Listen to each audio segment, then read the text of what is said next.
and start recording the presentation. So Laura, are we good with that? All right, very good. So recording has started. So tonight what we're going to do is we're going to talk about the Albemarle County Transit Expansion Study.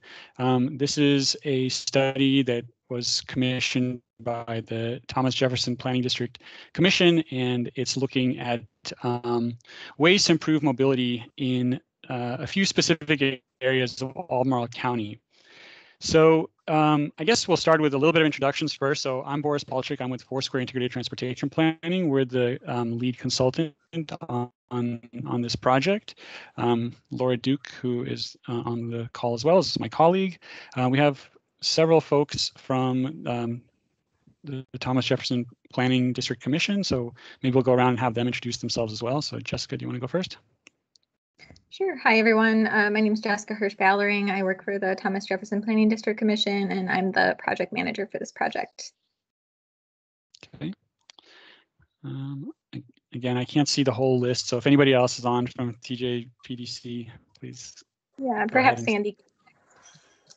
Sure. Sorry, I wasn't planning on participating, but this is Sandy Shackelford. I'm the Director of Planning and Transportation with the TJPDC. Okay. Is anybody on for Michael Baker? I don't see. All right, well, no worries. And then maybe Diantha, do you want to introduce yourself just before we get started?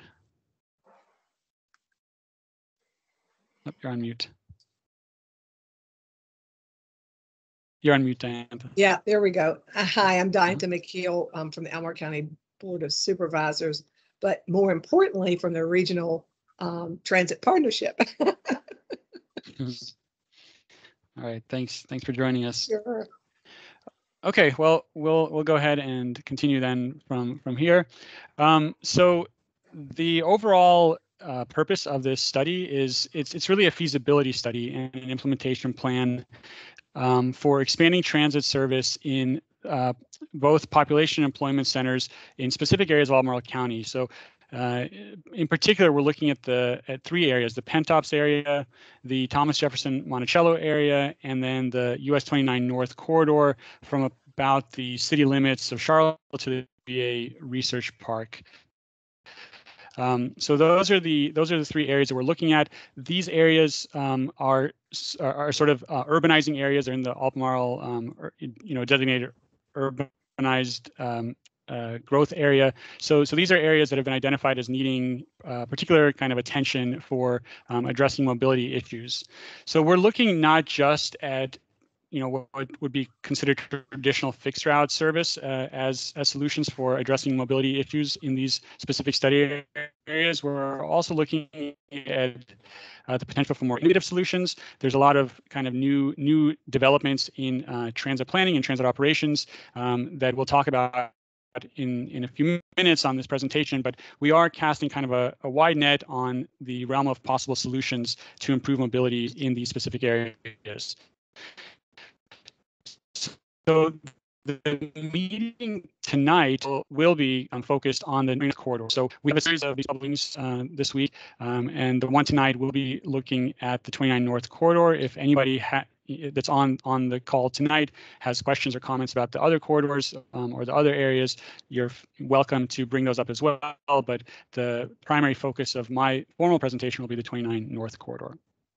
And if anyone has a question or comment at any point, please feel free to raise your virtual hand or to just speak up and say I have a question. So the approach that we're taking here is looking at kind of three main inputs to our understanding of the mobility kind of environment that's in place in the 29 North corridor. So we're looking at a market analysis, a service analysis, and stakeholder outreach to inform us of what's happening in the study area. The market analysis is looking at the underlying environment in which transit operates or transit needs to operate in the study area. The service analysis is looking at what's happening today on the ground in terms of ridership and productivity. And then the third piece of the puzzle is the stakeholder outreach. So that's where all of you who are on the call today come in. We'll be posing a series of questions to the folks who are participating tonight to try to get a sense of your priorities, your preferences, your thoughts on the effectiveness of transit in the study area. So we'll start with the market analysis. So the market analysis helps us again understand the environment in which operates. So, just to kind of define the boundaries of the 29 North corridor that we're looking at, the map here shows that corridor. It's the kind of reddish pink area here. It extends approximately from the Barracks Road area, the Barracks Road Shopping Center area, or just north of the Barracks Shopping, north all the way to Dickerson Road. And so the boundaries on road are Woodburn Road, the Rio Mills Road area, and then the airport, the Charlottesville Airport. That's sort of the western side of the study area, with 29 North kind of dividing our study area in half, east and west. On the east side, we're looking at the Meadow Creek neighborhood, the Polo Ground Road, Prophet Road, and Pritchett Lane. So that's roughly the boundaries of the study area. I say right, it's kind of a big area, and there are a few other streets as well. Okay, did somebody, is the connection not great? I think I saw a comment. Okay, let me turn off the camera. It's cutting out a bit. That's okay. Let me see if I can improve that. All right. We'll see if this gets any better. So this area is a very destination-rich environment. There's a lot of key regional destinations that people travel to within the study area. So you have the shops at Stonefield, Fashion Square Mall, Rio Hill Shopping Center, the Walmart Supercenter, Hollymead Town Center, the airport, UVA Research Park, and the Defense Intelligence Agency. That's just a sampling of the locations. I think that's kind of the key destinations, but there are other grocery stores, other shopping centers, and so on in this study area. It is currently served by a number of fixed route and demand response services. So the fixed routes include both CAT and jaunt routes. So we have CAT route 5, 7, 8, 11, and 12 within the study area, and you sort of can see those on the map here. And then we have a couple of, the main jaunt route is the 29 North route. There's actually one additional one that we'll talk about later, but the jaunt routes don't operate all that frequently, but they do provide coverage in this study area. Is the connection any better, Laura? Yes, it sounds good. Am I still cutting out, or is that pretty good? It sounds good to me. Okay, great. That's okay, very good. So the reason that we are interested in the market analysis is because there's really many different ways to provide transit service, and each of those ways has its own ideal operating environment. So when we're looking at the market analysis, we're trying to understand then again the environment that exists, so we can make recommendations that are appropriate for the environment. So this illustration here kind of helps show what I mean by that. As you have an area that's denser and more walkable, you are able to consider more types of transit service, not just like commuter service that runs quite infrequently, but rather once you get very urban, very dense, you can consider a high frequency, high capacity service as an option to consider. So when we look at the environment, we're looking at metrics like density, demographics, land use, and the built environment. So we'll start with density first. So the way that we're looking at a measure called transit potential. So transit potential is looking at the combined population and employment density of an area. The reason we do this is because transit service is most effective and most efficient in areas that have higher density or higher concentrations of people and jobs.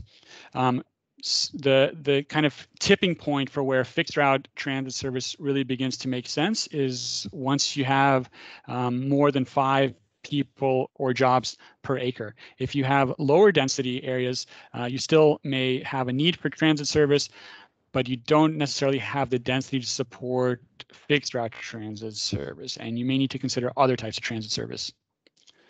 So in the 29 North study area, we're looking at there's a moderate to high transit potential found primarily south of the Rivanna River. So you can sort of see the Rivanna River here, and you'll notice that the areas that are color-coded yellow, orange, red are primarily south of the river. And then the highest density in the corridor is found near Commonwealth Drive, which is right here, Commonwealth Drive, between Hydraulic Road and Greenbrier Drive. So that's this little patch of red there. That's the highest density in the study area. There's also a pocket of moderate transit potential that exists further north in the Hollymead area. That's up here. What we find is that most areas with the density to support fixed route transit service do currently have some sort of fixed route transit service, whether it's CAT or jaunt. However, there are some service gaps. So, for example, the area northeast of Rio Road, which is right here, this area is fairly large and doesn't have, it has the density to support fixed route service, but does not have any fixed route service. And then also the Hollymead area, which does have service on its periphery by John's 29 North route, but otherwise it doesn't have a lot of fixed route transit service. The other thing that we look at in the market analysis is transit need.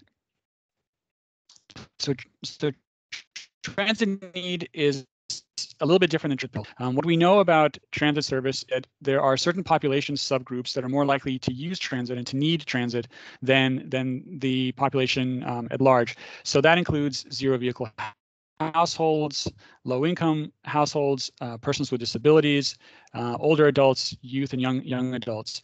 So what this map is showing is where you have the highest concentration of those 5 population subgroups. So it's a little bit different than the transit potential map that I showed a second ago, because transit potential is showing actual density. The transit need is showing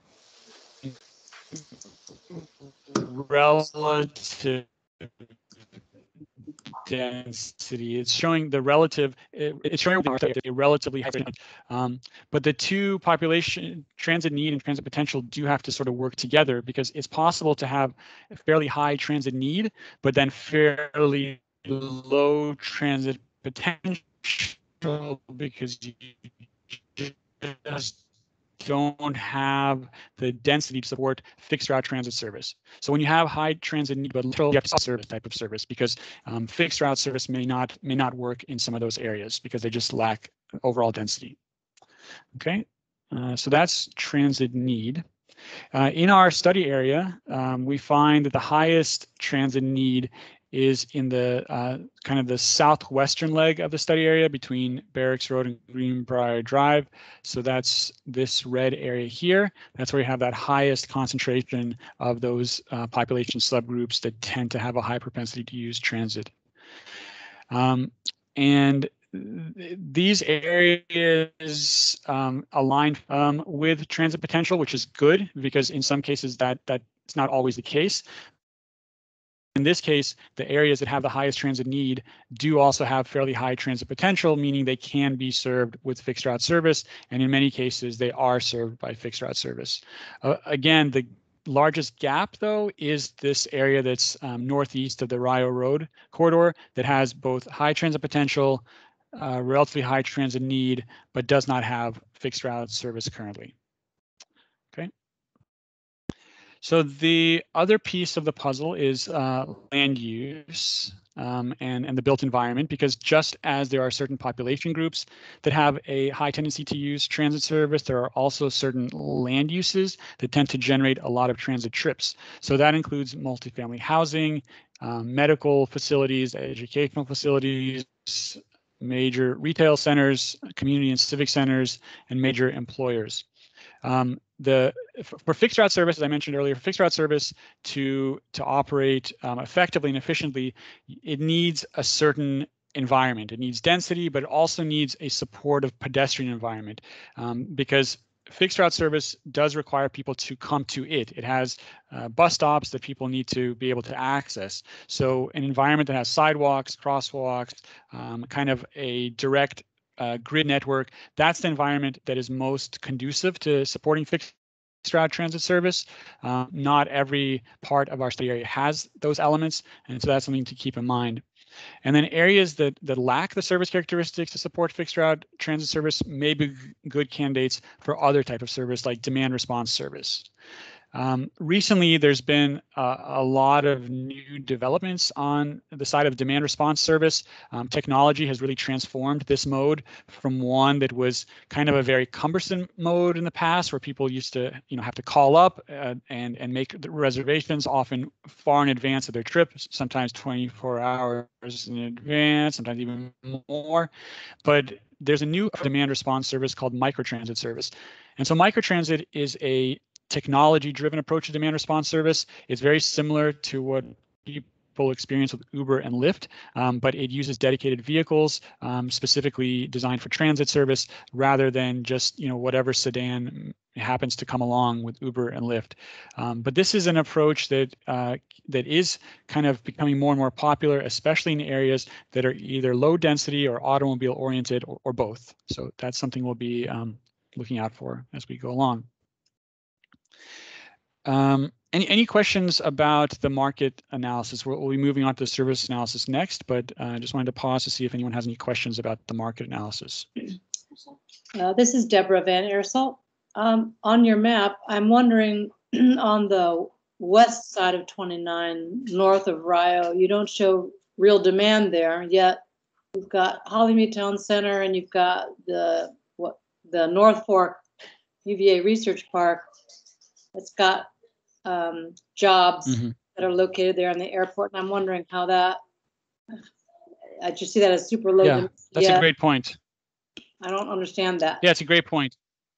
Yeah, very, very good point. So let me back up a little bit. And the reason that we're seeing some of that is it's based on the geographic units that we use in our analysis. So we use what's called a census block group. So census block groups are a census geography that includes several census blocks put together. Census blocks are our preferred way of doing this analysis, but census data gets stale over time as you move away from a census year, and the census is done every 10 years. So in the intermediate years, the information from the census is updated, but it's updated at a much less granular level. It's updated at much larger geographies. And the problem with those large geographies is that as you look at them, sometimes you'll have an area that has fairly high density, but that density is diluted by the fact that the zone or the block group that you're looking at is fairly large. And so we use additional information to try to identify areas that are good candidates for transit service, not just the density. We also look at these points of interest. So the community centers, multifamily housing, and so on, you can see them kind of scattered throughout the map. Those are used to tell us that, okay, an area at first glance may be fairly low density, but we know that it also has these key regional destinations and key regional activity centers that do kind of catch our eye. So it's not a perfect. None of these analyses are perfect, especially as you move further out from a census year.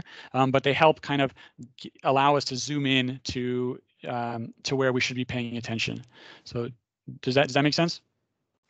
It does, but how do you anticipate future growth and the need for transit to support that future growth from an economic development standpoint? Right. So that's a great question, and that's the reason that as we do our analysis, we're looking at the three kind of inputs: the market, the service, and then input from key stakeholders like all of you. So if there are places that we aren't seeing through the market analysis, we hope to hear about those places through input from stakeholders like all of you. But it's it's a multifactorial kind of approach. And I see we do have a question, Caetano. I would just encourage you to look at what's happening, sort of blossoming on the airport road 29 North corridor between Hollymead, North Fork, and Rivanna Station, and make sure that we're planning appropriately for future transit, because there's a need for it, I think. Okay, understood. Okay, Caetano, is that correct? I think you're muted. Sorry, I think you're muted. Yes, it's correct. My name is Caetano. Thank you. I would just like to add to the last comment that how you're collecting this information. I think that all the sources that it's impossible for you to jump to the future in order to collect information. So everything is looking back to the past, right? But the communities, our community is very dynamic. So I would emphasize the point just made right now to pay attention to the dynamics of where neighborhoods are growing more or less, and also to the dynamics of the demographics. Because although I agree, this is a good approximation of the needs of transportation of different areas and opportunities. We are talking about people in general, right? Jobs in general.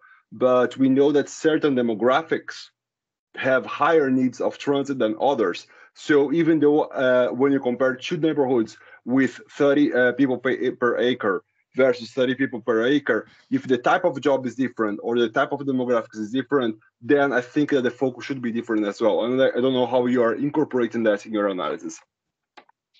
Yep, that's great. Yep, great points. So I'm not sure if you were on, in the beginning or not, but we did kind of specify that we do recognize exactly as you say that there are certain demographic groups that use transit more and have a higher propensity to use transit than other demographics. And the same goes for land use. There are certain land uses that use service more than others.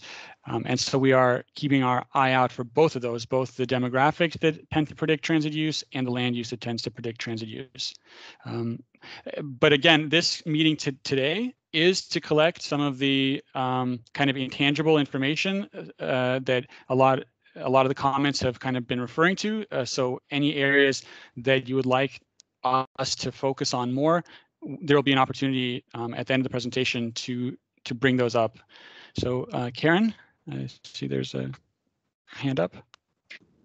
Hi, I might be overlapping with some of the other folks who commented. My name is Karen Gabrilovich. I'm on the 29 North Citizens Advisory Committee, and we're getting ready to undertake, as I understand it, an update to the comprehensive plan, and you've probably been made aware that there's been a new affordable housing component added to that comprehensive plan, and we are starting to see a number of applications coming in the 29 corridor that do have, are making a conscious effort to provide that affordable housing. So I'm just wondering, are you using data from the pipeline, for Charlottesville and for Albemarle County as you're doing the study, so you can evaluate where new development's been approved and densities?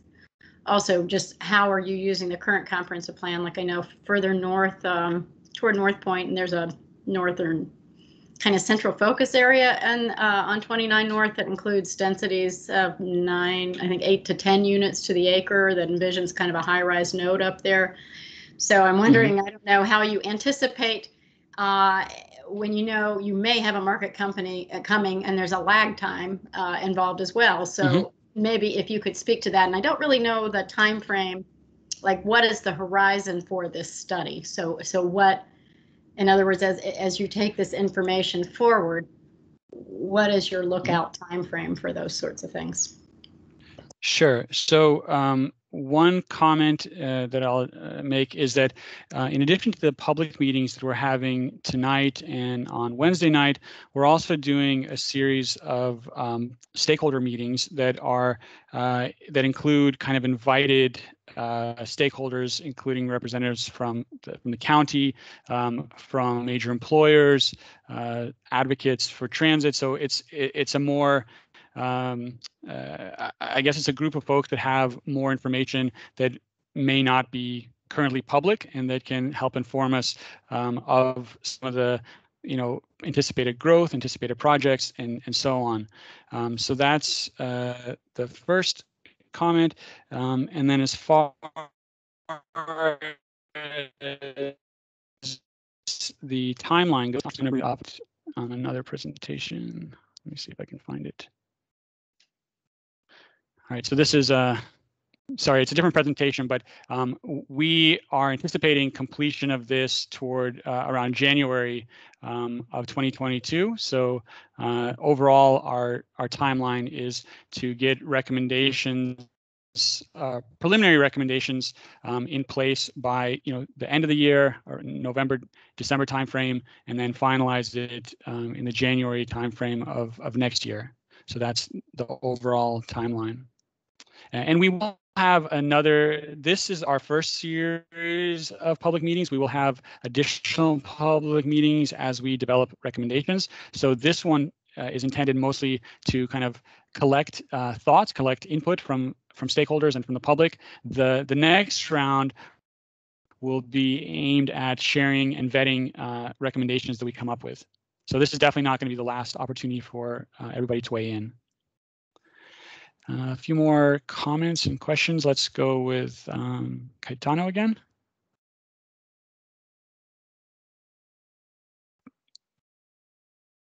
Oh, you may be muted.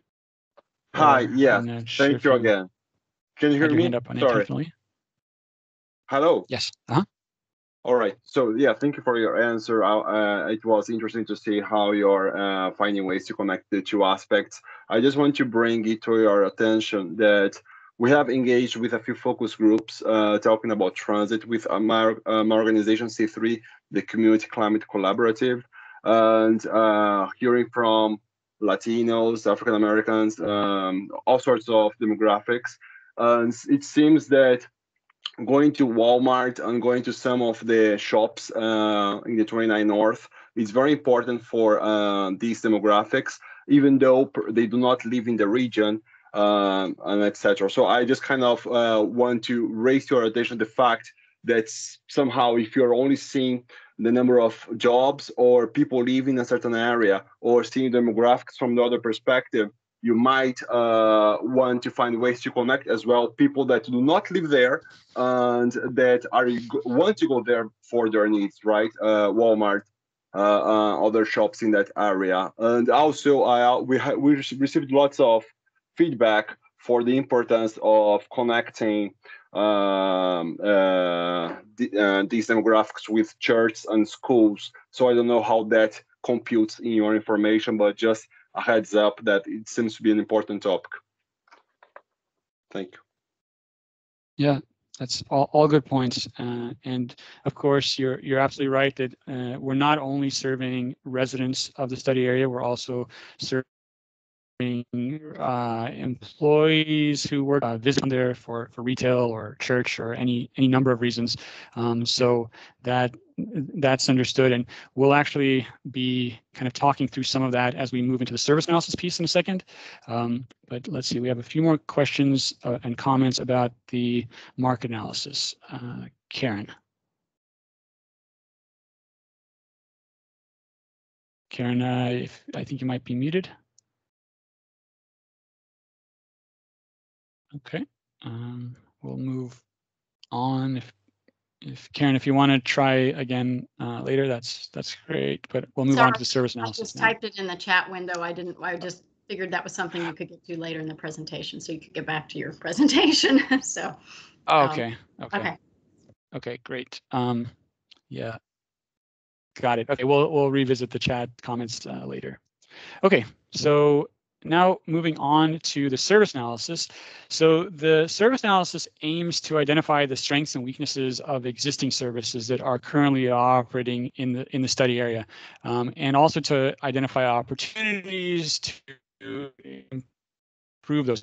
So I mentioned there's the CAT routes that we're looking at in the US 29 corridor. Also, there's the main jaunt route, the 29 North Connect, but there's also another route, Buckingham Connect, which is the commuter service that also operates in this study area, and we'll look at that in a minute.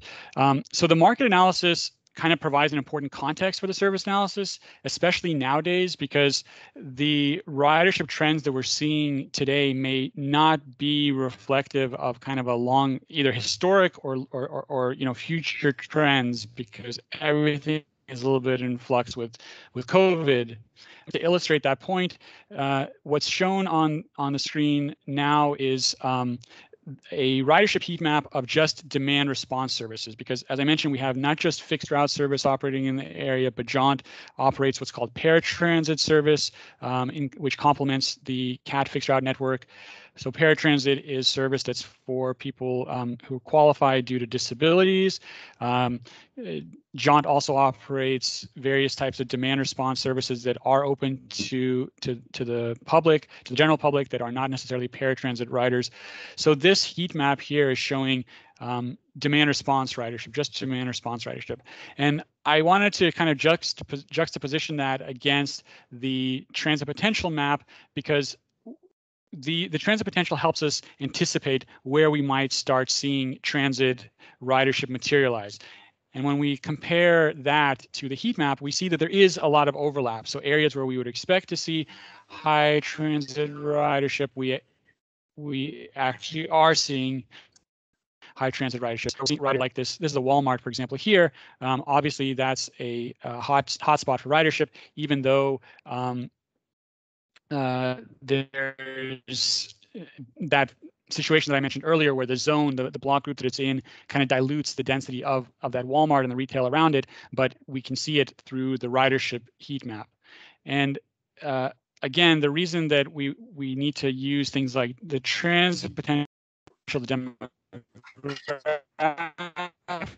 demographics, is because right now, so this is the heat map that was this is a heat map now. So we did take ridership at face value, so to speak. We understand that in the future things may look different, and in the past they definitely look different. So there's moves that we try to synthesize together to get a sense of where transit service may really be justified going forward. So if we look at the fixed route ridership, we can actually go through route by route.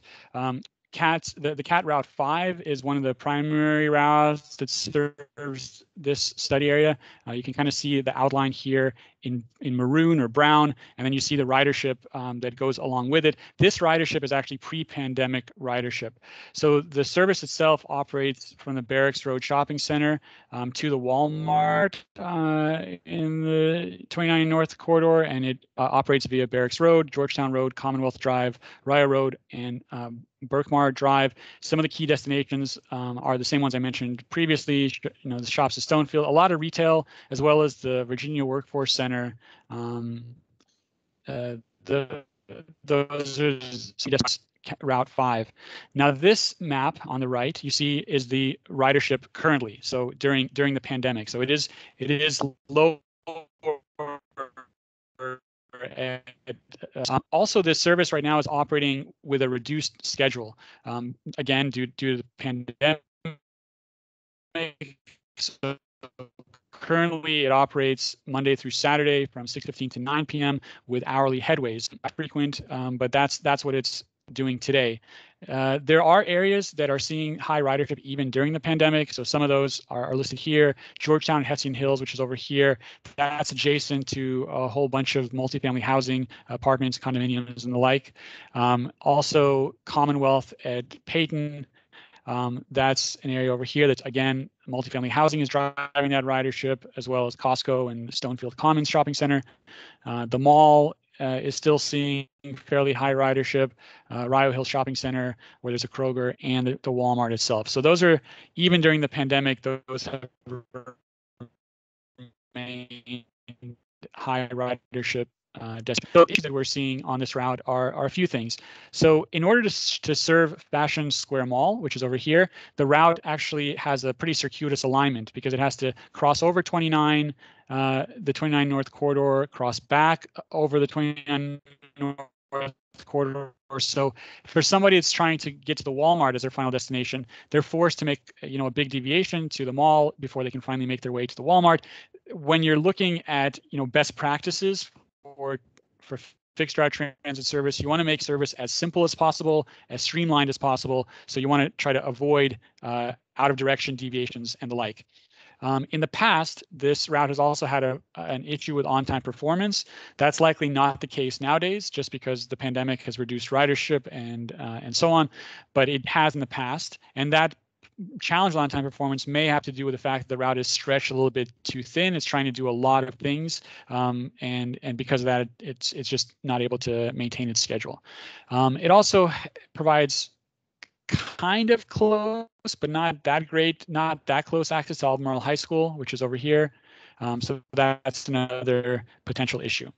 Now, one thing I do want to point out, though, is that this route, like many CAT routes, are currently undergoing a redesign process. So independent of our study, CAT is holding public meetings, I believe this month and last month, to discuss potential changes to their routes.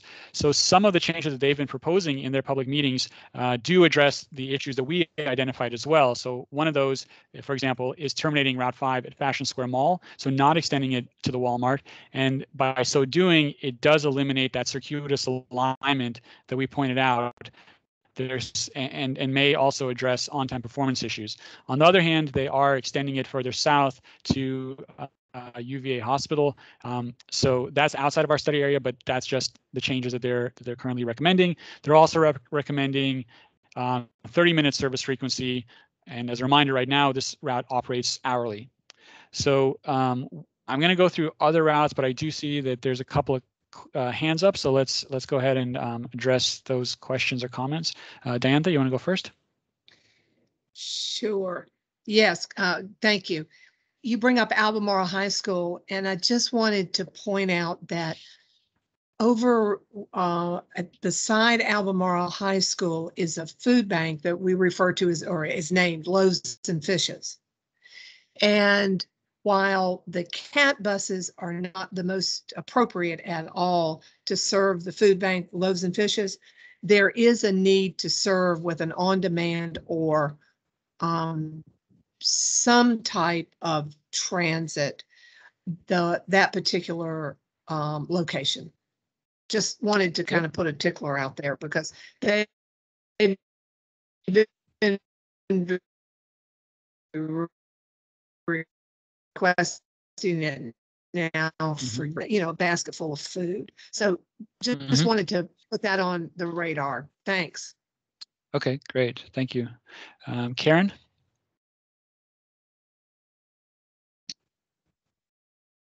Okay. Karen, you may be on mute again, or maybe your hand is just up from the previous comment. Laura, are there any comments in there that it didn't go down? Thank you. Oh, okay. Laura, are there any comments that are relevant so far? Yes, there is a comment in the chat from Caetano about the heat maps, and he was asking if you could elaborate on what information was used to construct them, because he says he was under the impression that CAT did not have precise information of when and where people get on and off the bus. Okay, yeah, good comment. So first of all, this heat map is looking at only demand response ridership. So that is not CAT ridership, that's jaunt ridership.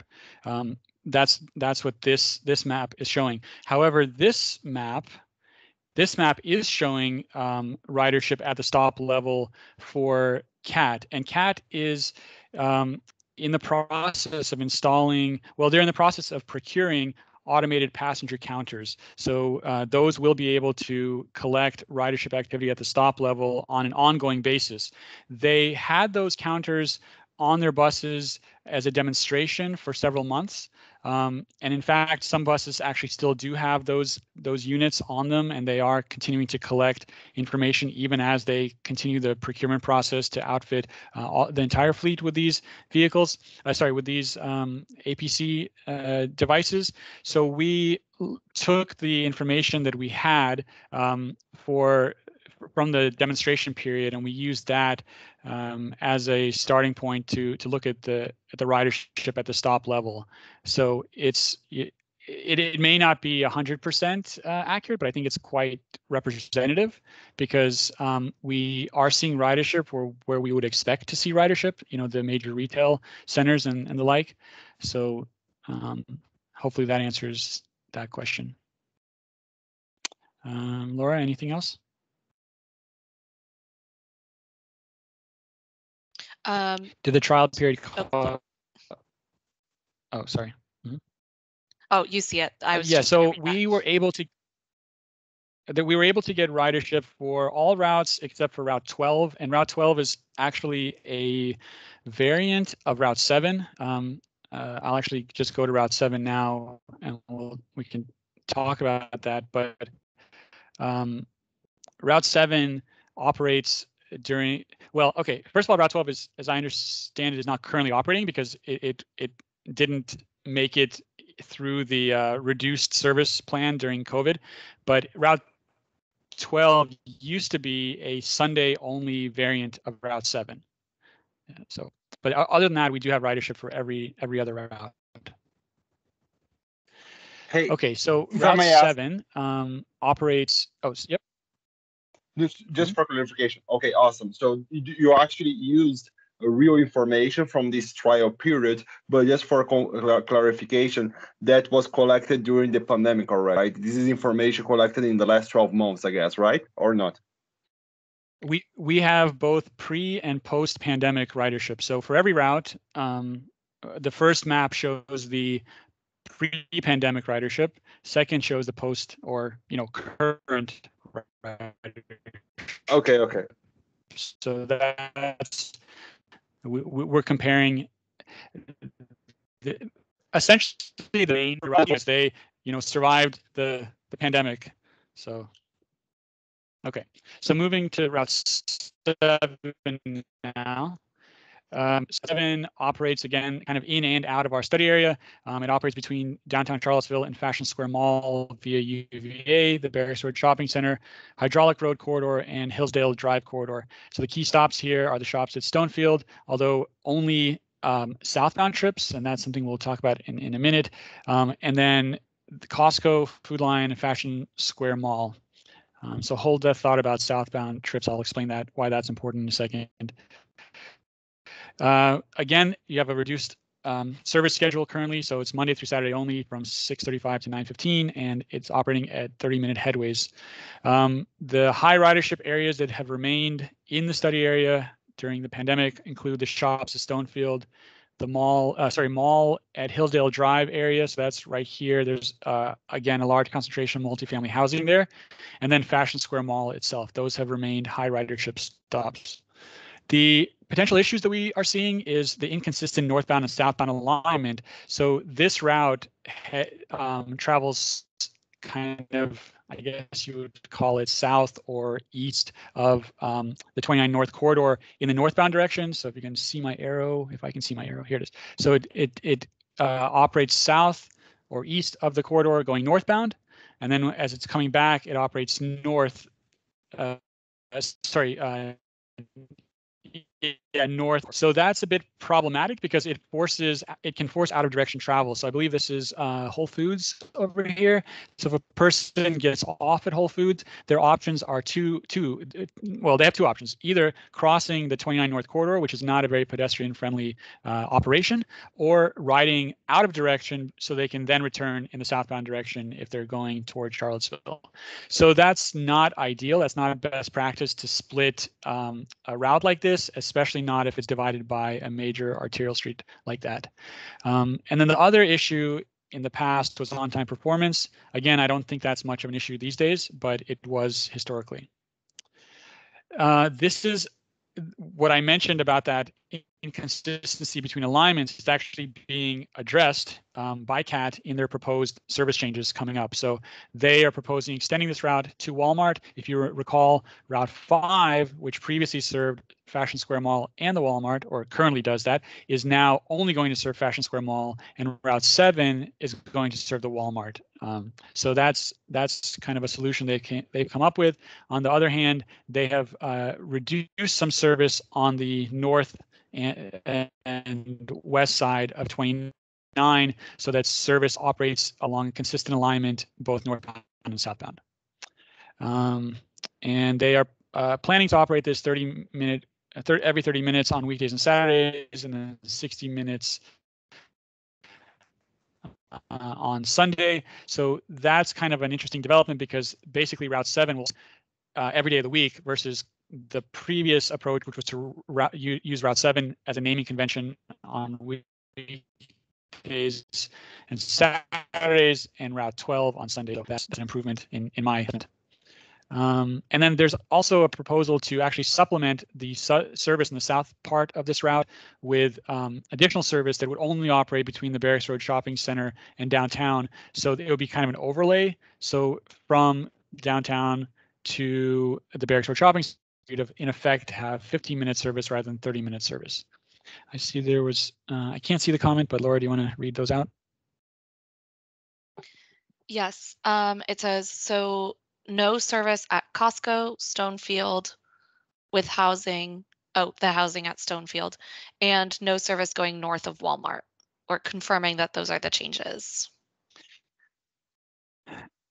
On Route 7, correct. So the Costco would still have service on Route 5, but not on Route 7. So any other questions in the chat?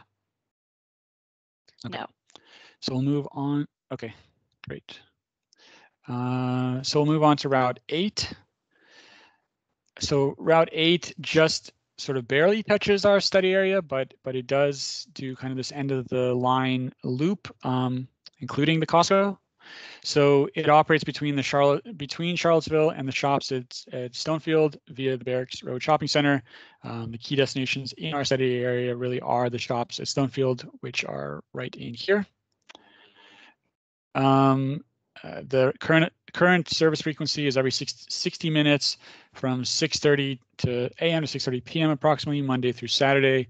The highest ridership stops really are the Barracks Road Shopping Center, which is actually outside of our study area, but I wanted to call out something as a high ridership stop, so that's one.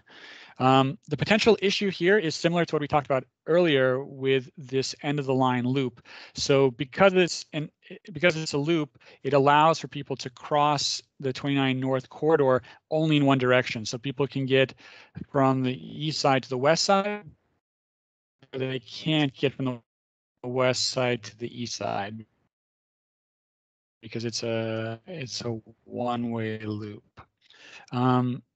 Unfortunately, that is still the same under the proposed changes that their public meetings. The improvement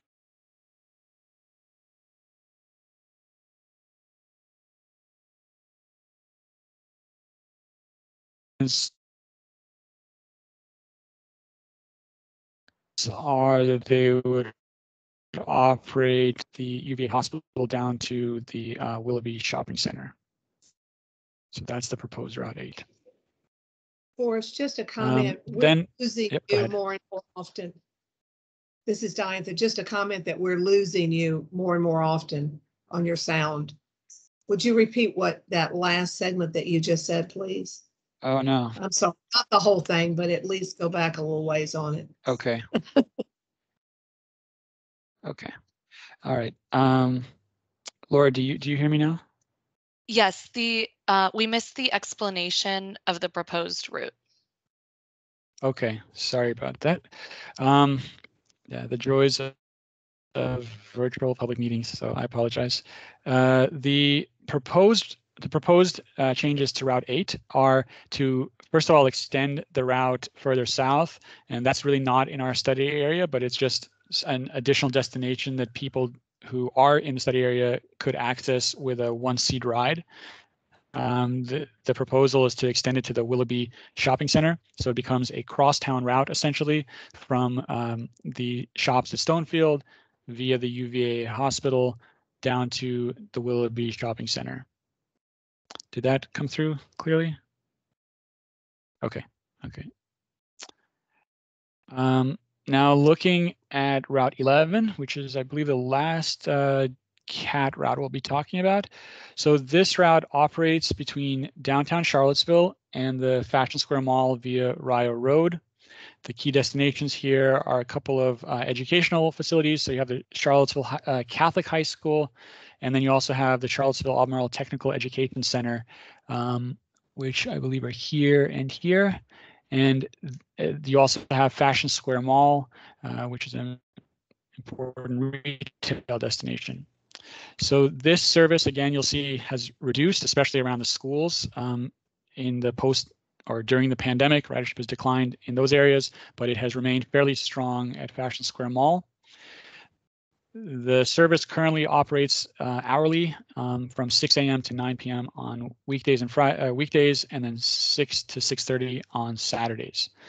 The areas of the highest ridership during the pandemic are the Mall Drive and Hillside Drive area, where there's a lot of multifamily housing, and Fashion Square Mall. One important issue on this route is that it passes through quite a few residential neighborhoods, and then toward its north end, a lot of multifamily residential, but it doesn't have any direct access to supermarkets.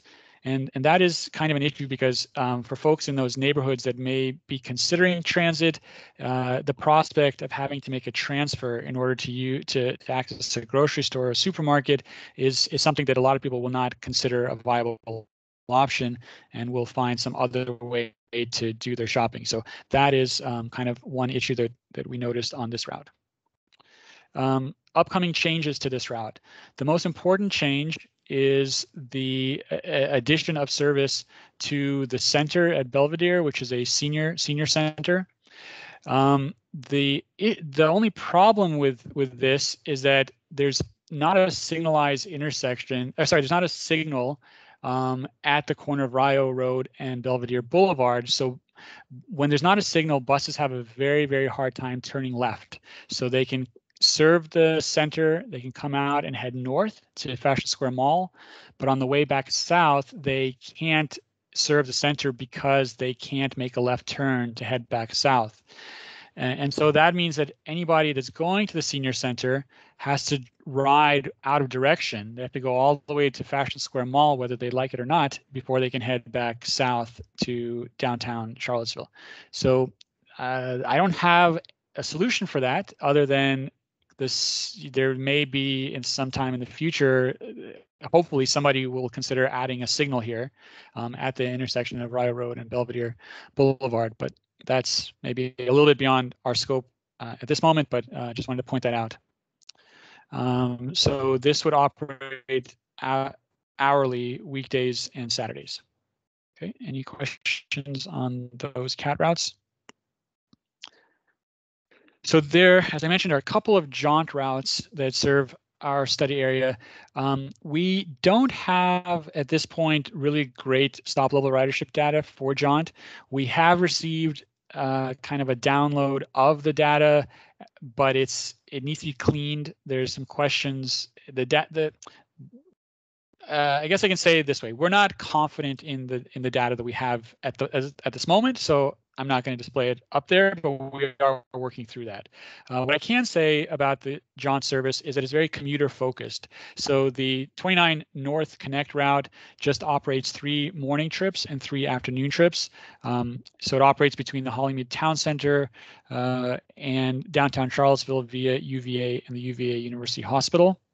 There's another route, the Buckingham Connect route, which there's a north and an east version of that, but the north version operates between Buckingham County and destinations both in Charlottesville and Albemarle County, including downtown Charlottesville, UVA University Hospital, Barracks Road Shopping Center, and the Hydraulic Road Corridor.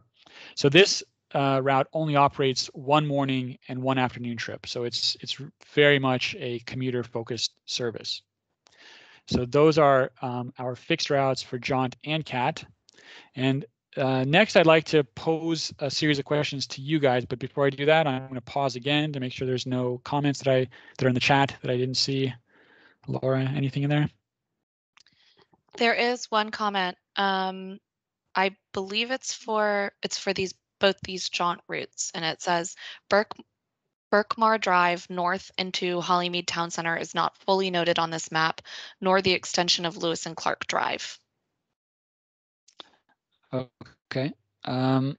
So let me I can bring this up in a different way so that we can, 1 second. We can actually zoom in to the routes that we're looking at, just so everyone is aware that we do have the ability to look very closely at the alignment of these routes. Let's see, which were the Berkmar, I think was right. Yeah. Berkmar. Berkmar. Yep. Oops, that's not right. Is that drive or Drive?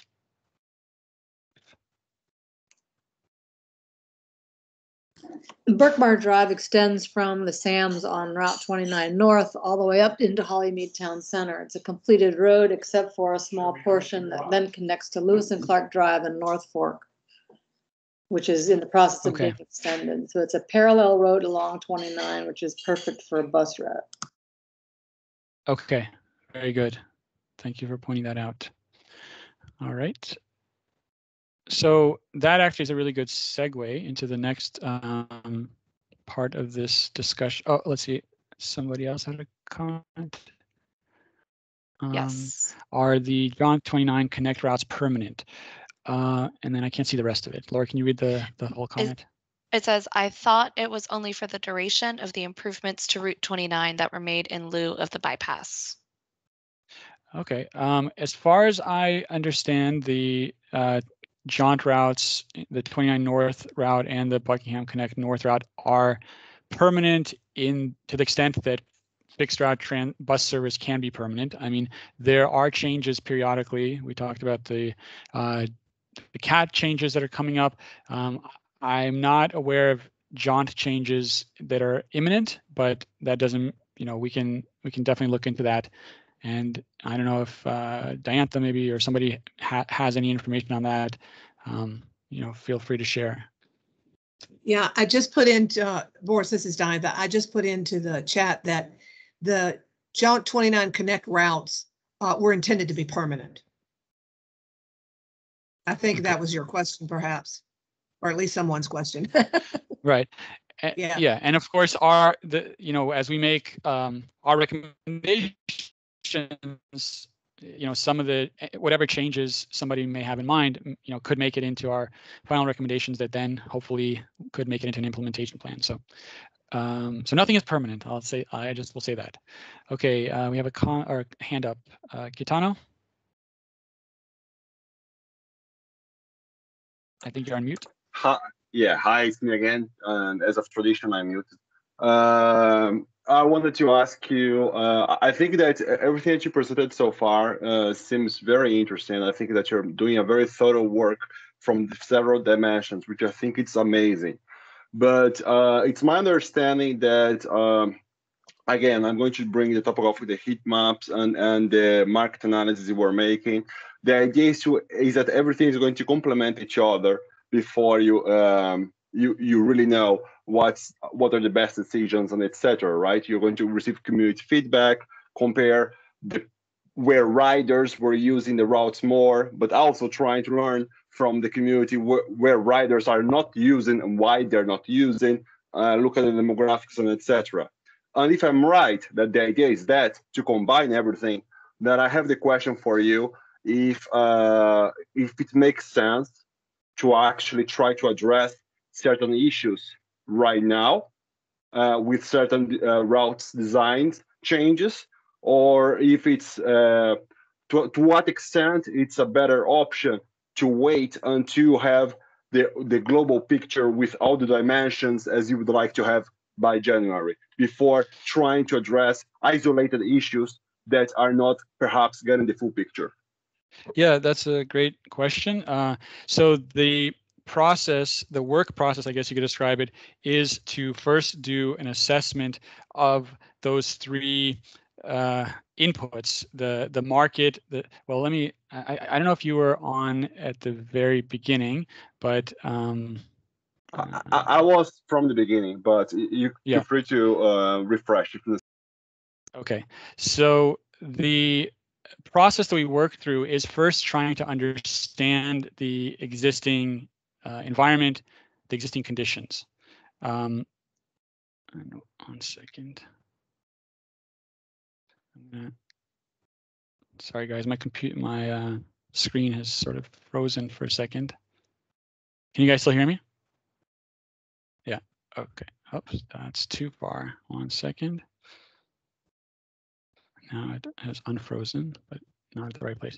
Okay, so this is what I was kind of alluding to in the very beginning of this discussion, that we are, so good data is really critical to help us understand both the needs and the opportunities in the study area. So our understanding is only as good as the data, and that data comes in kind of three parts: the market analysis, the services analysis, and stakeholder outreach. The area in between, the convergence of those three data sets are what we then can take forward and develop service improvement scenarios. So we're not at the point yet of developing scenarios, we're only at the point of identifying strengths and weaknesses. And the market piece also opportunities, because strengths and weaknesses only applies to existing service, whereas opportunities can apply to areas that don't currently have service. So does that answer your question? Yes, and to your point, sorry, I wasn't here when you mentioned that, but it makes a lot of sense. And it seems to me that what you're trying to say is that partial conclusions that we are reaching right now give us an idea, but there is still not a solid basis for decision making at the moment. Pretty much that's right. That's exactly right. So we take the seeds of ideas that we're right now planting, and then we see which ones of those kind of can sprout and have legs and so on. Some of them will, we have ideas about improvements, but inevitably we'll find that some ideas will not work for whatever reasons, while others that we may not have thought of, the public will help us kind of come to those conclusions based on stakeholder input. So at this point, nothing is set in stone. We're just brainstorming. We're just trying to get a sense of the strengths, weaknesses, and opportunities. All right, Scott. Yeah, hi, can you hear me? Yes. Yes. Thanks. I was on at the beginning and missed a good part of the middle for various reasons, but so maybe you've covered this, but you mentioned wanting seeds to sprout and to get your head full of ideas and so forth. So I'd like to give you a little context about 29 North Corridor and Forest Lakes, Hollymead area. Sure. Okay. And as you know, it's it's suburban. It's low slung residential. Everybody drives their car to work, of course. The challenge that's happening up here is we're starting to get developments that are going to be by necessity pretty dense. There's one that's being planned, which we're opposing and hasn't come before the supervisors yet. It would be a huge high-story development on the corner of Ashwood and 29. And the only way that people would be able to get out of that and go south to the jobs that are downtown would be to come on to Ashwood Boulevard, where there's a left turn lane going south to 29.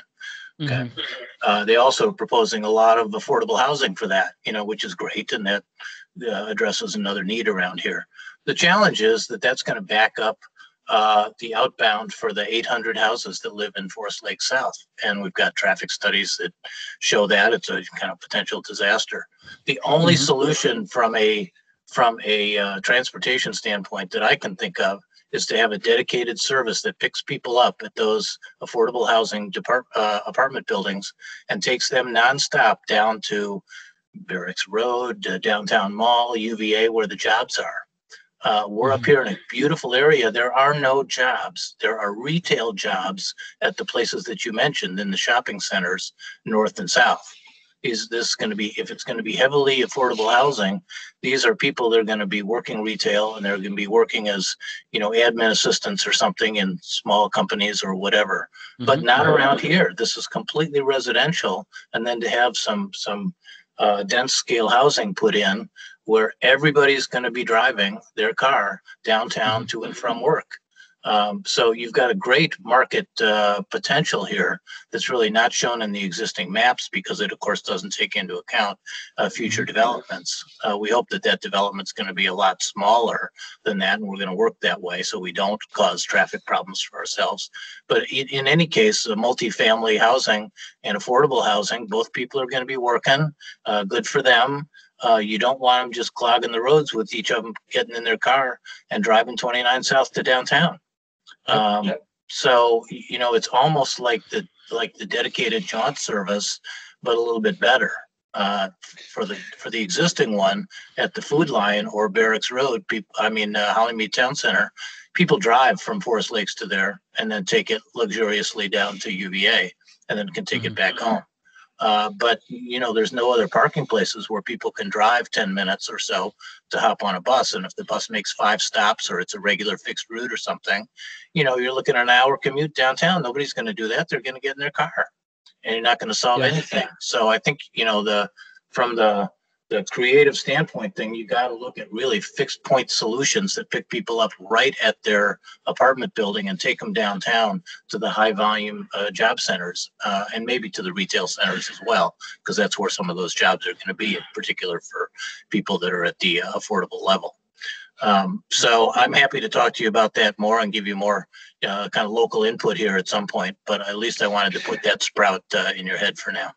Yeah, great, really great points. I hear an echo though. Can we mute everybody? Okay, there we go.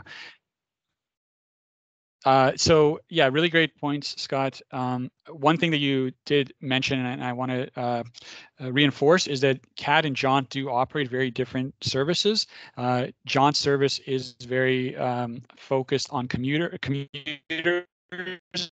and it operates differently in the sense that it's a limited stop design for their services, so it doesn't get, you know, park and rides or high population density areas to work and other activity centers, whereas CAD provides more local service that has, you know, stops every few blocks. So you accurately pointed out the distinction between those two types of services. The other important thing that I want to note, and I know that you, I think, missed some of the presentation, is that the types of services that we talked about with microtransit, that is designed for areas just like you're describing, where you're starting to see development, but you don't have the supporting infrastructure, the good pedestrian environment, or the good density to support traditional fixed route service. And so local circulation can be provided in a different way, an on-demand way. And the benefit of microtransit is not only local circulation, but also what's called first and last mile connections. So people can use microtransit to connect to commuter service, to connect to more regional services. So those are 2 points I wanted to just reinforce. And then I will move on to the next section of our presentation, because it's a really good segue to Scott's comments. Let me go down there. Okay. Boris, we do have a question in the comments. Okay. It says, a theoretical question on the different approaches for transit route planning. Would a study of vehicle traffic and the locations of large parking lots help to identify potential candidates for future transit? I'm thinking UVA North Fork Research Park, the airport, NGIC, maybe GE, and other locations with large parking lots north of the river. If a large park and ride is located in an area that is the focus of kind of a commuter recommendation, then certainly that parking and ride can be used. There are specific types of parking lots that make for good park and rides. those parking lots typically are those that have uses that are the opposite use of commuter patterns. So for example, a movie theater makes a great park and ride because people go to movie theaters more on weekends and times when people are not commuting to work. Same thing with churches. Churches make for good park and rides. On the other hand, a grocery store doesn't necessarily make for a good park and ride because the use patterns are similar to typical commuter use patterns. So we can certainly keep an eye out on park and rides. As far as identifying where commuter service makes sense, we also, when it's available, we look at what's called a regional travel demand model. So most MPOs, and MPO is a metropolitan planning organization. It's like the Thomas Jefferson Planning District Commission. There's others like it all over the country. Most MPOs have what's called a regional travel demand model, and that regional travel demand model tries to predict in the future what are the most prevalent travel patterns in any region. So that we can look at that regardless of mode. So in other words, we're not only looking at transit trips, we can look at all trips of all types on all modes of travel, and then we can try to ensure that the transit network facilitates those very same travel patterns. Excuse me. Those very same travel patterns as everybody else is making. Hold on, guys. Okay, I was choking. Does that answer the question? I'm not sure who posed it. All right. So let's move on to stakeholder questions. So I have questions for all of you. So the first question I have is, are there any current CAT or jaunt routes in the study area that should be changed? So we heard from Karen about potential modification to the 29 North Connect route. Any other CAT or jaunt routes that anybody has ideas for changes? Okay. Laura, let me know if there's a comment anywhere, but I'll move to the next question. This is Deborah. The one route, so the UVA or North Fork UVA Research Park, we sponsored a jaunt operated connect service between the park and UVA. We attempted to connect NCHIC to that as well. Mm-hmm. And there wasn't immediately enough ridership. But people told us that, boy, if we would connect via Berkmar into town, and if we would connect up to the airport, that would be really great. And I had been told by others who know more about me than about that connecting to the airport is a whole nother animal, and we probably want to avoid that. Mm-hmm. But there has been some discussion over time about a sort of a northern corridor connect service that would sort of service NCHIC, the park, Forest Lakes, Hollymead Town Center, the communities there, so that community, and then have some way to connect that connect service to another one that goes into town, further into town in a more direct way. So you'd have sort of a circulating connection bus north of town, and then it would connect to something that would circulate into town more directly. But that would really help people get back and forth for the short-term trips and then also the longer-term into town. So yeah. We had to discontinue our Park Connect, the North Fork Park Connect, because of COVID, and now John is not in the position yet currently to restart it, but there is a need. Right. That's a really good point about the risk of implementing service that's a bit speculative, because as transit planners, we can do the best that we know how to do to try to predict where there may be ridership, but we're not always right. And so there are some cases where a service will be implemented and it just doesn't really pan out in terms of generating the ridership expected. And that's another strong point for considering things like microtransit, because in the past, that as transit planners, we didn't have as many tools at our disposal to try out different service types and still do that in a way that's attractive to a wide range of riders. But now microtransit allows you to put out a service in a general zone, and let the riders themselves determine where where they want to go in terms of pickup and drop off locations. So the way that could look as a first mile, last mile connection is if you have a, fairly, in the case of 29 North Corridor, if you take the northernmost destination that has proven itself to be a strong ridership generator, like the Walmart, for example, that could be a staging point for further expansion in a more demand response or microtransit model. So if a person can make their way to the Walmart, potentially you could establish kind of a transfer point there where people could transfer to microtransit for that first and last mile or several miles connection. So that's just one thought. Let's see, Karen, did you have another comment or question? Yes. This is to add to the airport comment, as I've long wondered why there hasn't been some sort of a shuttle to the airport with the student population at University of Virginia. So I don't know if what's being alluded to is problematic. Could be, lobby from the Uber, Lyft, and cab folks, you know what I mean? But it seems like if any facility is crying out for a bus route, it might be that. And also, if this development continues in the north end of 29, also with a number of large employment centers, Hollymead Town Center might be a logical place for the what might be a transit route further north. Anyway, so I have never understood how Charlottesville could get by without bus service, thinking about the student population at UVA to the airport. So I don't know if that's something else. Right. Okay. Kitano? Hi, yes. I do not have specific feedback for particular routes, but in general, I have received lots of feedback that would apply to all routes. For example, alongside the 29 corridor, near important roads, it's very difficult for a pedestrian to cross a road. So sometimes you don't have crosswalks, you don't have the appropriate access, even for a person that is young, fully capable, etc. Imagine for a person that have different, it's that a person that's differentially abled.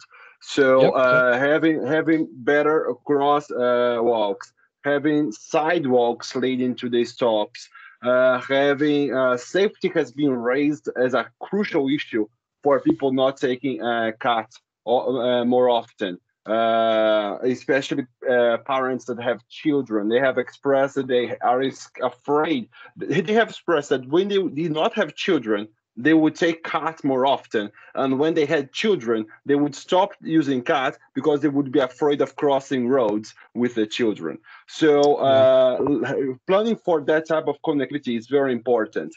And the quality of the bus stops has been raised as a very deterrent for use as well, because the frequency is so low that you are going to spend time in the bus stop for sure. And they are very simple, very rustic in most of the cases. The other thing is access to the bus stop that I was talking, but also, as you mentioned, if you could have some sort of app, some outsourced services that could, carpool people on demand to certain hubs that they are in the CAT system afterwards, that would be amazing. But not only that, also better connectivity to active mobility infrastructure, so that you have certain key bus stops with bike racks or something like that people can access using a bike using a bike lane, and then just park the bike there. So these kind of things are general, but I think would apply for most of the CAT routes. Yeah, all good thoughts, all good comments. And actually, I'm going to bring up the next two bullet points, because I think we're already kind of delving into both of these. One is, are there parts of the study area that are not currently served that should be? And we've heard a few of those. And then also, the next one I was going to say is, are there other issues, other barriers to access, I guess you would call them? So schedules, fares, amenities. Caetano just mentioned many of those things, like amenities, both passenger environment amenities and bus stop amenities that can have an influence on ridership. But let's go back to anyone that wants to add anything else about areas that are not currently served that should be. Let's bring that up. Okay, any takers on that? Okay, then how are people current? Let's see, Tom. Can you read that, Laura? Yes. Okay, I'm not aware of the nature of the controversy regarding providing service to the airport, but if the service to the airport was a focused route, such as a jaunt route with stops only at the airport, Hollymead Town Center, UVA, and the Downtown Transit Center, perhaps that would strike a balance between the competing interests. Yeah, that's, airports are a challenge everywhere. There are a few places like, New York, Paris, London, where people tend to be very comfortable taking transit to the airport. But in many places, because of the way people travel to the airport with their luggage, with their children, with their pets, like all kinds of things, transit is not always viewed as the most convenient option. And in many cases, even though it seems that transit would be like a great destination for a route, airport would be a great destination for a route, often it doesn't quite pan out in terms of generating the ridership. However, for people that work at the airport, that's kind of a different story. If an airport has a large enough employment base, then that tends to be able to sustain a pretty productive transit route. What some universities do, and I'm not sure if UVA does this or not, but some universities do holiday shuttles to the airport. So for winter break or Thanksgiving break or something like that, they will operate shuttles just for those occasions. But then during the rest of the year, they it's not something like an Uber or a taxi may be preferred by a lot of people traveling to the airport. So that's just kind of background information. Okay. Let's see, a couple of comments. I saw Dianthus, but I didn't see the one that was before that. Okay, there's a few here. So would be good to consider public transportation out to the Boar's Head area. Okay. Which is outside of this study area. Okay. And then if the airport might become a hub with an express service, then I wonder if it could also become a park and ride spot, in which case the airport's parking should be improved. Okay, that's a good thought. And then one more, it says, I assume you take into account the time and cost of taking microtransit / Uber to a bus stop at a big parking lot, waiting for the bus, having it make 5 stops en route, then walking the remaining 3 blocks to the job, and then the same in the evening. Think all this results in ridership being effectively 0. Frustrating challenge for you, of course. Yeah, no, that's true. But the way that microtransit typically works in terms of being a first and last mile connector is that it connects to regional services. And the way that regional services work usually is that people kind of build their commute around that regional service. So people use a service like Jaunt very differently than they use a service like CAT. A person that's using a CAT route that runs every 20 or 30 minutes, or UVA route for that matter, may not even refer to a schedule because they know that once they get to the bus stop, if it's a frequent route, it'll just come. On the other hand, a person that's using a jaunt route that operates, fairly infrequently, they may make their commute schedule around that jaunt schedule. So they'll get up at the right time in order to make that trip to jaunt. And the same thing can go for microtransit. So typically microtransit has a lead time of about 15 minutes, maybe 20 minutes. So you can build that into your schedule to get to the stop in time or the park and ride in time for the commuter trip. So those are all those comments are true and valid, and they're all reasons that sometimes people choose not to use transit. But there are now more tools than ever before, like I said, that make transit more appealing than it has in the past for even the most I guess, choice riders. So people that have different choices other than transit, they're not transit dependent. So, okay, I'll continue. I know we have just a little bit of time left, so we can go back and do read all the comments later. Any thoughts about how people are currently reaching some of the critical? So we talked about the airport, so people take cabs and Uber. Any other destinations that are kind of critical destinations that people are finding their way to, to make it there? And if so, how are they doing it now? May I jump? Sure. Me? Sure. Try me? Yeah, I Yeah. can jump as well. All right. No. Seriously, talking with some demographics, especially the Latino race, this topic, access to hospitals. I think that they mentioned that the Martha Jefferson Hospital is not. Okay, I'm going to be blunt. I don't really know if it's connected or not, but my recall is that they mentioned that it was not connected, or at least not as connected as they would like it to see. So access to major hospitals like Martha Jefferson would be crucial as well, and also Pantops and that region in general. Mm-hmm. And also some people mentioned access to the Monticello parking region, the Monticello Park, the trail, and etc. That I don't think that there's a bus that brings you there, and that's a huge opportunity loss for entertainment, because I think there's a bus that goes to the PVCC, which is just around the corner, quote unquote, Mm-hmm. but Mm-hmm. not to the Monticello parking infrastructure. Mm-hmm. Yep, those are all really good points. Okay, let me throw this out here before we run out of time. So I'm, by the way, willing to stay on for however much longer we need to. But if anybody has to run, I just want to make sure that everyone sees all these questions. So my last comment or question to you is, would you see something like real-time or demand response service as an upgrade or a downgrade from traditional fixed route service? How do you think the perception of that kind of service will be in the Albemarle County area? And anybody can comment on that.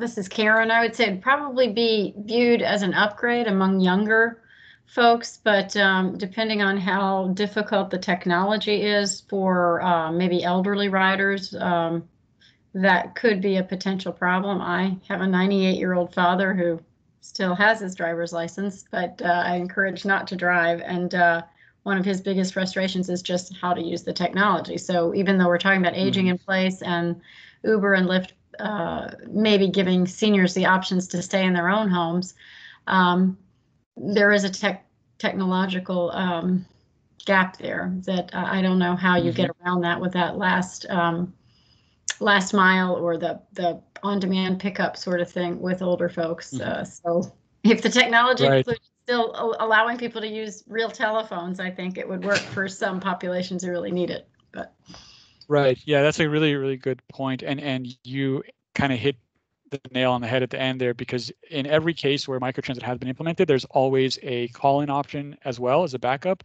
And in every case where it has been implemented, that call-in option is rarely used. People tend to gravitate eventually, even the seniors eventually gravitate toward the smartphone option, because there's so much benefit in it. You can see in real time where the vehicle is, where when it's approaching. You don't have to wait outside in the elements. You can stay at home until you see the vehicle is right around the corner. So so yes, there is a call-in option always, but it's the minority of use cases. So all right, Laura, do you want to go ahead and read any comments that were not read already? Yes. Okay, so these are in response to on-demand service. It says, as an upgrade, as long as it is affordable, and then it's also suitable for strong weather conditions. And then we have, yes, making the technology very accessible with multiple options, app, text messaging, phone, etc., would help make microtransit more equitable. Not sure how you can really say without knowing the response time before on-demand picks you up and the headways for fixed route. Definitely advantages to door-to-door service, but if it means waiting longer for the ride, then you'd lose to mid-route stops plus traveling to the stop plus waiting for a bus with fixed route service. Right.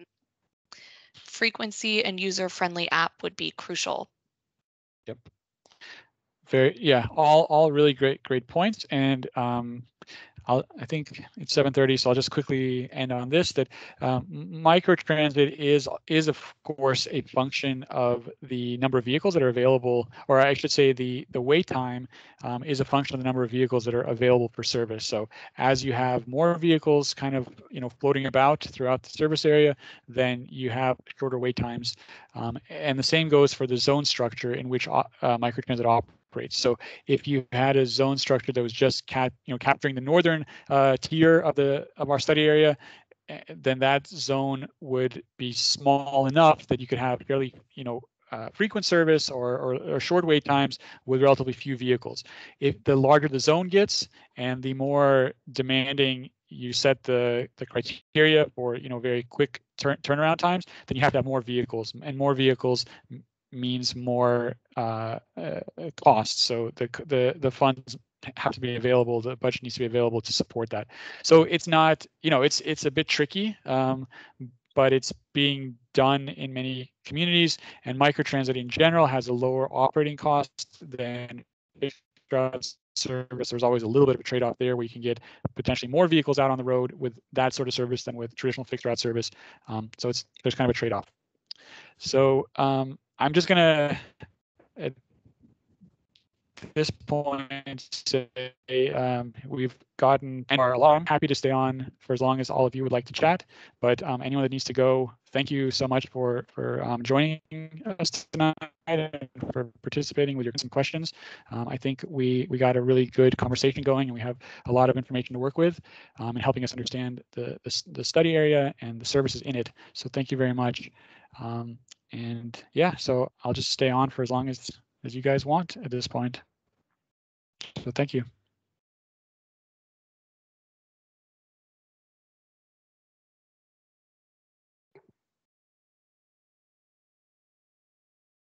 Or are there any comments that we didn't get to? Yeah, there's one. I'm not sure if Scott is still on. This was from earlier. I'm sorry, let me find. Oh, okay. So he says, you noted in a bullet that multifamily housing and affordable housing have higher traffic density or demand. Oh, not sure of the right term. So higher density. Yep. And that should be obvious. But believe it or not, the VDOT traffic studies that are used to help planning and BOS understand potential traffic have in their underlying parameters that those have less traffic/trip generation. This needs to be addressed. Okay, well, that's definitely something to consider. I mean, when we look at our analysis, our market analysis, we do consider multifamily housing as a key ridership generator. So that is perhaps why we, do look at many different data sources, and we look at the market and service analysis. The service analysis helps us validate the market analysis, and it helps show that, ridership does tend to materialize in areas with multifamily high density housing. So we come to expect that in areas maybe that don't have service today, we would expect them to still have fairly high ridership if service was added to them. So, okay. Got it. I saw that comment, the ITE trip generation numbers. Those were the only comments, though, that we haven't talked about yet. Great, got it. Okay, well, it looks like. Go ahead. May I ask a question? Sure. I wanted to ask you briefly. I know you mentioned this is not the last opportunity for engagement, and I think that lots of the work you have done behind the desk has been, I don't know, exceptional. Given the information you have, right? Let's just blame the information scarcity because that's reality. But moving forward, I would like to know what plans do you have for engagement with the community, such as surveys, or I don't know if you're planning to conduct some focus groups or something like that. But I just would like to, if possible, be aware of your plans, or with as such, how can I say, as such, with as many time, as much time in advance as possible, because sometimes to get all the different demographics and different stakeholders to engage with something, it's very difficult if you have a very short notice.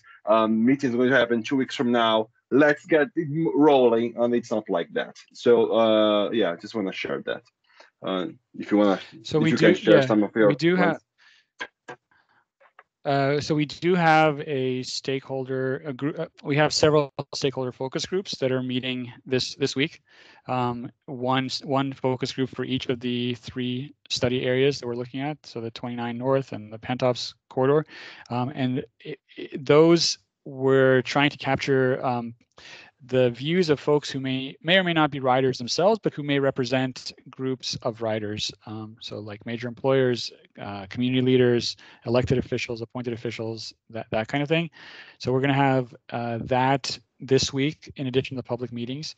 And then when we come back with the actual service recommendations and the service scenarios, we'll schedule additional public meetings, and we will likely have surveys to accompany those, so that once we show the recommended scenarios, we can ask people to weigh in what they think about the recommendations, and people will be able to fill in a survey online. We do have a project website that we've set up, and the Thomas Jefferson PDC also is posting information about these meetings. So people, I think there was an email blast that went out as well from Albemarle County. So we're trying to spread the word as extensively as possible. Yeah, for sure. Thank you so much. I just wanted to understand, but yeah, it seems that you are touching all the possible aspects. So thank you. Congrats. Thanks. Okay. Any other comments, questions? All right, well, I think we will leave it there then. So thanks again, everybody, for participating, and we will be in touch as we make progress, and we'll send out notices for our next round of public meetings in a couple of months. All right, thank you very much. Good night.